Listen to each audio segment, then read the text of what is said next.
Okay, so I wanted to make another kind of one of these weekly progress videos. I've been working with Larry on a weekly basis, as you guys have seen, different lessons. Last week we did a bit of cleanup on my driver swing, and it reminded me of a bunch of stuff that I've kind of been neglecting in my golf swing in terms of practice. So I kind of want to take you through the top few drills that I've been working on in the swing. I'm going to do most of them with an iron because that's what I would recommend and what Larry recommends first to get the motion.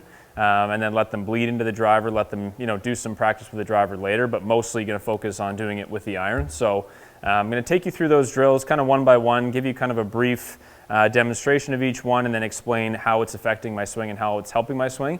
And then hopefully these can be something that you guys can apply to your own golf swings and kind of help your consistency, your striking, your distance, all that good stuff. So the first one that we talked about most recently with Larry was the amount of extra arm drift that I'm getting in the top of my backswing. So as you can see, once my turn is finished about here, this really should be the end of the backswing for me. Now what I'm doing a lot of the time is getting to the finish of the backswing and then the arms are kind of continuing long and it's throwing me out of sequence into the downswing. So a couple things Larry and I did.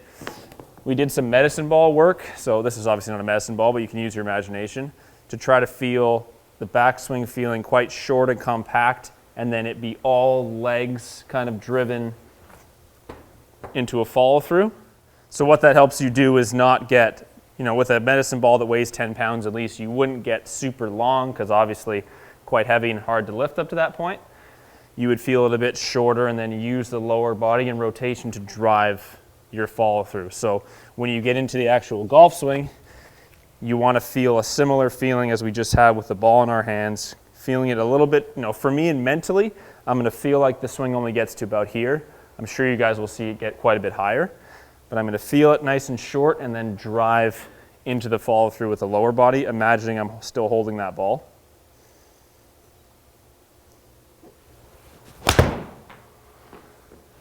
So that gives me a little bit more compact motion, a little bit more control over it, better strike. If you don't want to use a medicine ball, or if it's, it's not something that really resonates with you, a nice, simple, easy drill is just when your backswing, so your chest turn ended in the backswing, wherever that may be, use that as the indication to start your downswing. So for me, a lot of the time, chest has stopped turning about here, but I will find the arms keep going, and then I start down. I want to feel chest starts turning here, and I swing through into the finish. So they're going to feel a little bit short and compact, which is good, but what you'll find is you're still able to, for me, I just swung that around 94 miles an hour. I haven't warmed up a ton, but that's like plenty of speed for me. I'm not sacrificing much speed on that 7-iron over my normal one. About there. And so I can still hit my kind of normal distance with 7-iron, which I try to hit around 180, 185. And the better you get at the drill, the more you'll actually force yourself to use the lower body and rotation to drive speed. The longer and driftier you get, the more you rely on arm and hand speed, which is, it's not to say you can't create speed that way, but it's certainly not consistent and you won't have much control over the club face. So now, if you're a bit of a training aid guy like I am at times, I know Larry's not big on them, but it does work for a lot of people and a lot of people find these helpful. A couple ones I would recommend, Tour Striker Smart Ball, kind of the original best one.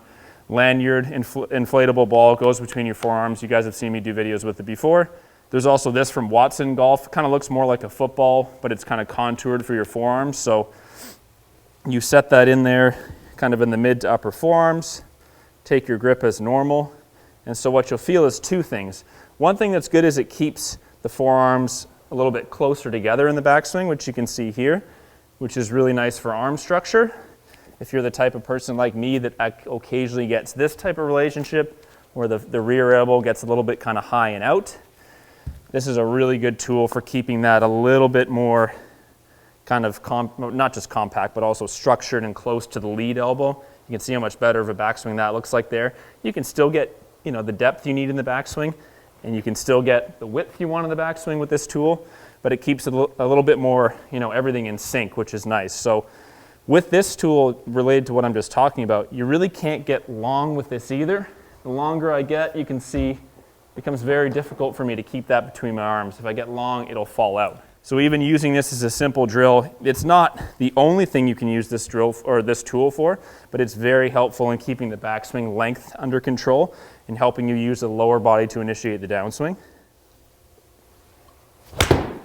And for me personally, this is kind of one of my favorite training aids. This in the Tour Striker Smart Ball, I find I make some of my best swings when I'm using this tool for a couple reasons. It's also the downswing feel that it gives you.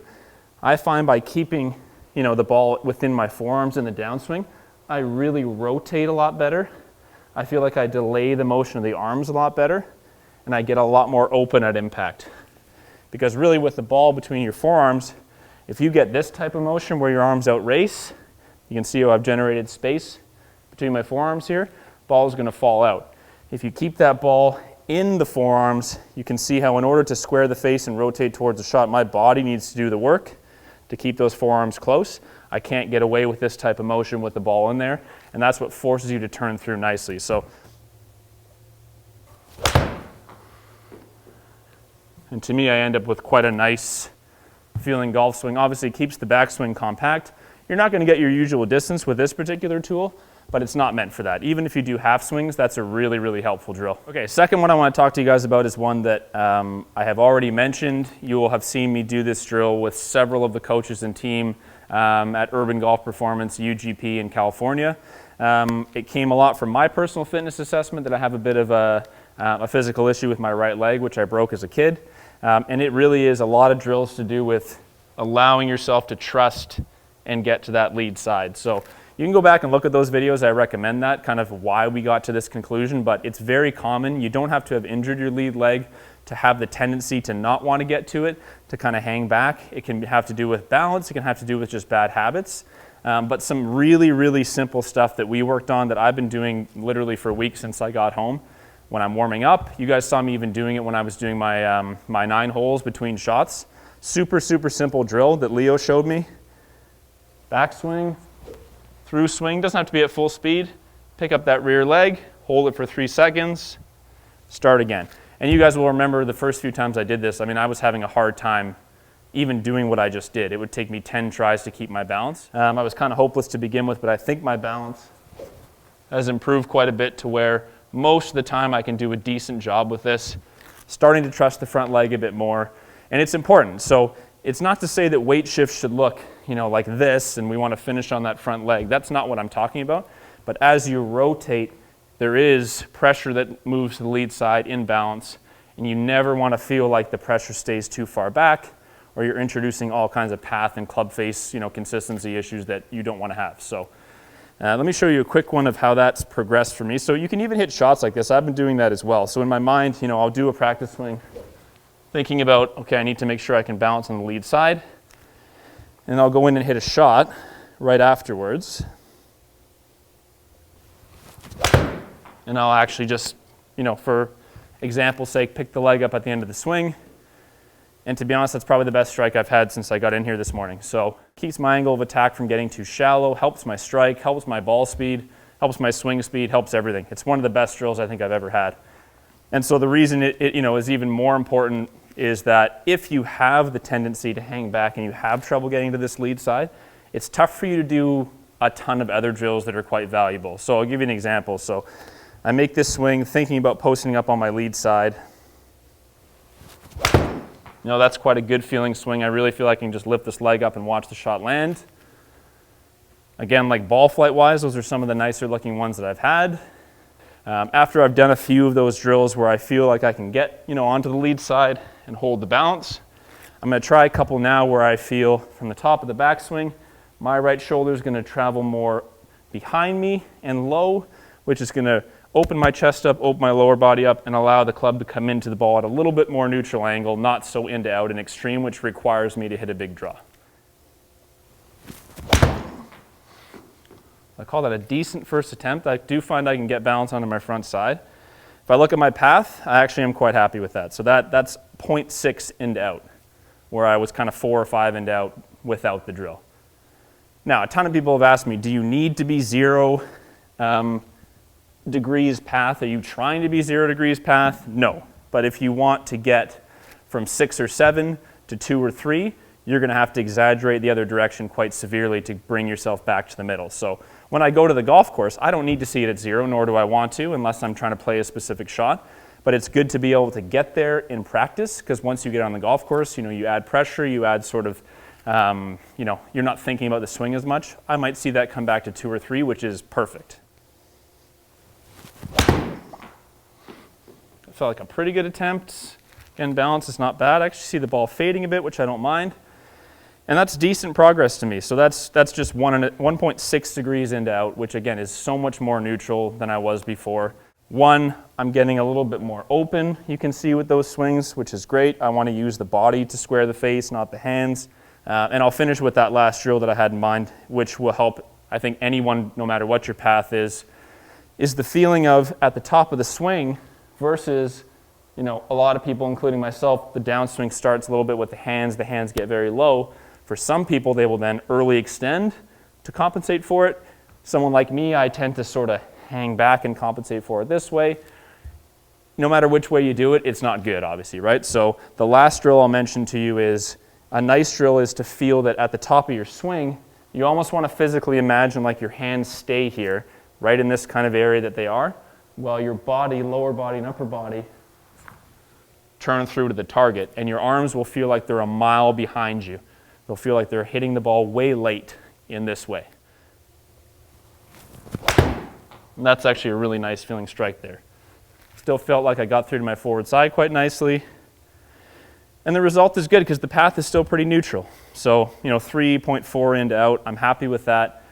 All of these drills are meant to be done, in sessions. Don't come to a range session, spend an hour and do all, 4 or 5 of these drills. I certainly don't recommend that. I would say pick one, go to the range, hit balls for half an hour. Once you feel a bit tired, cut it off, go hit some chips and putts and head home. Come back and do it again the next day, or work on a different drill the next day. Don't overdo it. To be honest with you, even with what I've done here, you're putting your body in you're using different muscle groups. There's quite a bit of mental thought required to make these motions. You're going to tire yourself out pretty quickly. So, for me, if I were to keep going after the camera gets turned off, which I will, I probably wouldn't do too many more drills for more than maybe 10, 15 minutes. And then I might move on to something else, because once you get too tired, you're really not helping yourself. You're just kind of exhausted, and you won't be able to create the same motion. So Larry always tells me frequent practice sessions, not necessarily super long practice sessions. So stick with that as kind of your general approach to practice, and I think you'll see progress develop a little bit more quickly that way. As always, let me know if you have any questions. These are kind of the top drills that I'm working on right now. They're not for everyone, but they do offer a huge benefit to a wide range of golfers. So let me know if you want me to clear anything up. Happy to answer you guys in the comments as always. And thanks for watching.